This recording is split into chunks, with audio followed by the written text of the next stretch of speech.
Whoa, news just breaking in Major League Baseball, and it is a bombshell. The league has just dropped a massive penalty on a huge name, and it's sending shockwaves through the Atlanta Braves and puts a once glittering career in real trouble.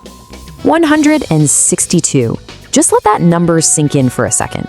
In baseball, that number means everything. Yeah, that's the whole season, the entire marathon from spring to fall. And for the Atlanta Braves' Jurickson Profar, that's how many games he's now out. A full season ban. His season is over before it even began. And look, this is no slap on the wrist. We're talking about one of the heaviest penalties the league can dish out. And it's all because of a second positive test for performance-enhancing drugs. So here's how it works under MLB's policy. The penalties, they're designed to get tougher and tougher. First time you get caught, that's 80 games. But the second time? Oh, that's the big one. It's an automatic, full season suspension, no discussion. Your year is just done.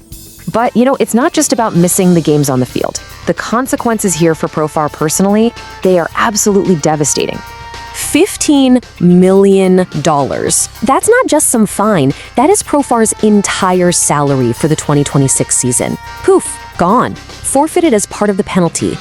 And it just keeps getting worse. It's not just the regular season games and the money. If the Braves, by some miracle, make it to the postseason, he's not invited. He was also supposed to be a star for the Netherlands in the World Baseball Classic. Nope, can't do that either. It's a total, complete exile from the game. Okay, so this is where it gets really interesting. Because a penalty this big doesn't just affect one guy. It sends a shockwave through the entire Atlanta Braves organization. You really have to look at the timing for the Braves here. I mean, they were trying to bounce back from a pretty rough losing season. They're already hurting with 2 starting pitchers out with injuries. They brought Profar in to be a major offensive weapon, a guy they were counting on to hit at the top of their lineup. And now, there's just this massive hole right in the middle of their plans. So what happens now? Well, all that pressure to produce just gets dumped on the guys who are left. We're talking about Matt Olson, Austin Riley, Ozzie Albies, and even the new guy, Mike Yastrzemski. Suddenly, they all have to do more. They have to be better, just to make up for the guy who isn't there. But to really get the full picture here, to understand how big a deal this is, you have to realize this didn't just happen out of the blue. This is really the climax of a disastrous year for Profar. Okay, just follow this timeline. It's wild. January 2025, he lands the dream contract. 3 years, $42 million with Atlanta. Life is good, right? Well, just 2 months later, boom, an 80-game suspension for his first PED violation. And now, not even a full year later, he gets hit with a full season ban. I mean, the speed of this downfall is just stunning.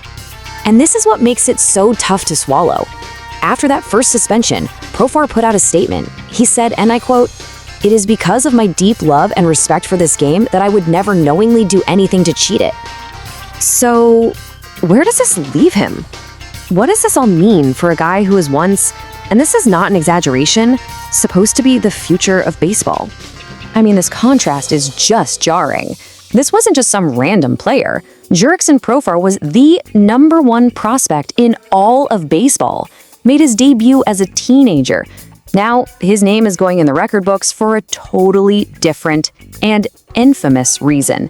He's only the 6th player ever to get a full season ban for performance-enhancing drugs. And if you look at the guys who came before him, well, the path back is incredibly difficult. He's joining a pretty grim club. Marlon Byrd never played another game.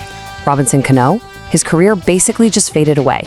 JC Mejia hasn't been seen since. And then you have Jenerine Mejia, the ultimate cautionary tale. He got caught a 3rd time and was banned for life.